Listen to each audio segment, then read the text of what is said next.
Halo semua sahabat pembelajar, Assalamualaikum warahmatullahi wabarakatuh. Perkenalkan, nama saya Yaya Sri Wahyu. Di sini saya akan mereview tentang materi motivasi.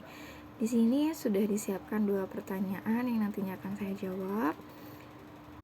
Untuk pertanyaan pertama ada, jelaskan tentang tanggung jawab relawan Bimba A.I.U.E.O. Jadi, tanggung jawab utama dari relawan Bimba A.I.U.E.O adalah menjadi pembelajar dan memiliki sikap peduli untuk berbuat baik dengan judi tangkap. Judi tangkap itu adalah jujur, disiplin, tanggung jawab, kerjasama, dan juga peduli. Judi tangkap itu sendiri terbentuk dari adanya kesadaran dan kepedulian terhadap penerapan paradigma Bimba. Nah, untuk pertanyaan kedua ada, jelaskan makna setiap ayat dalam 7 nilai dasar Bimba. Oke, mari kita jawab. Untuk yang pertama, itu ayat pertama, ada bahwa bimbingan minat belajar anak Bimba merupakan pelaksanaan pendidikan yang sepenuhnya menyenangkan atau fun learning. Jadi maknanya yaitu cara menumbuhkan minat baca dan minat belajar pada anak dengan menciptakan suasana pendidikan yang sepenuhnya menyenangkan. Lanjut ke ayat kedua, bahwa setiap anak adalah anugerah dari Tuhan yang Maha Kuasa yang diamanahkan kepada setiap orang dewasa. Maknanya di sini adalah pemberian Tuhan yang paling berharga dan diamanahkan kepada orang dewasa, sehingga sesuatu yang berharga sudah seharusnya dijaga dengan sebaik-baiknya. Untuk ayat ketiga, yaitu bahwa pelaksanaan pendidikan yang sepenuhnya menyenangkan merupakan proses belajar mengajar yang harus diwujudkan sepanjang masa.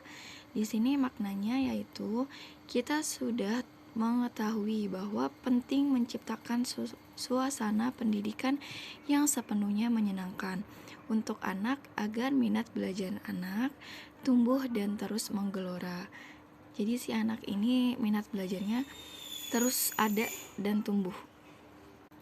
Untuk ayat keempat, yaitu bahwa pendidikan secara bertahap atau small step system dan dengan pendekatan individual, yaitu individual system, merupakan syarat mutlak untuk pelaksanaan pendidikan yang menyenangkan. Nah, untuk makna dari ayat keempat ini adalah fun learning di Bimba A.I.U.E.O itu unik. Agar bisa fun learning, maka perlu bertahap disesuaikan dengan kemampuan dan kemauan si anak.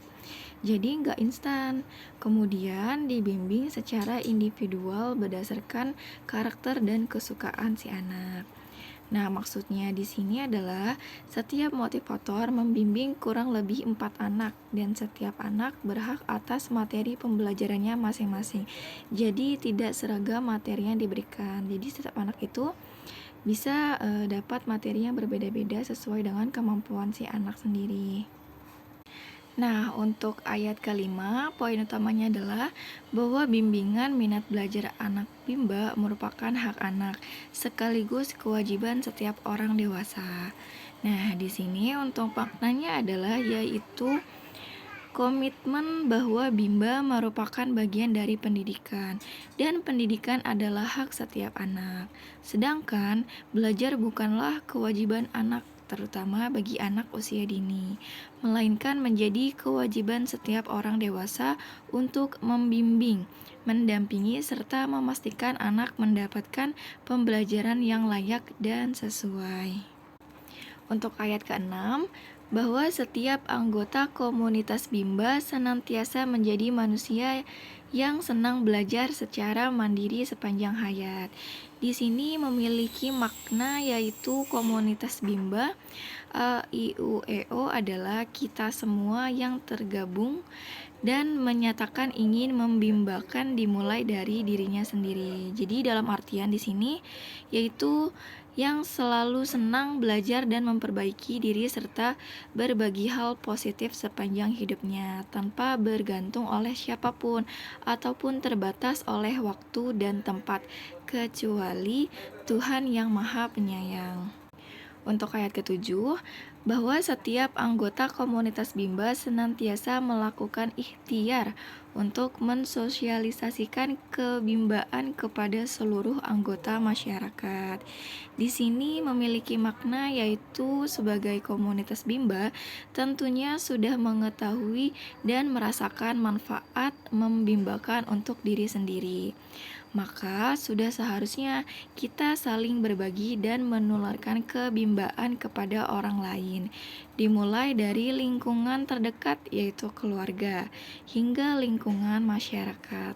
Alhamdulillah sudah terjawab dari 2 pertanyaan yang sudah diberikan. Sebelumnya saya mau minta maaf kalau ada kata-kata saya yang kurang tepat selama menjawab. Dan semoga video ini bisa bermanfaat. Dan saya akhiri dengan wassalamualaikum warahmatullahi wabarakatuh.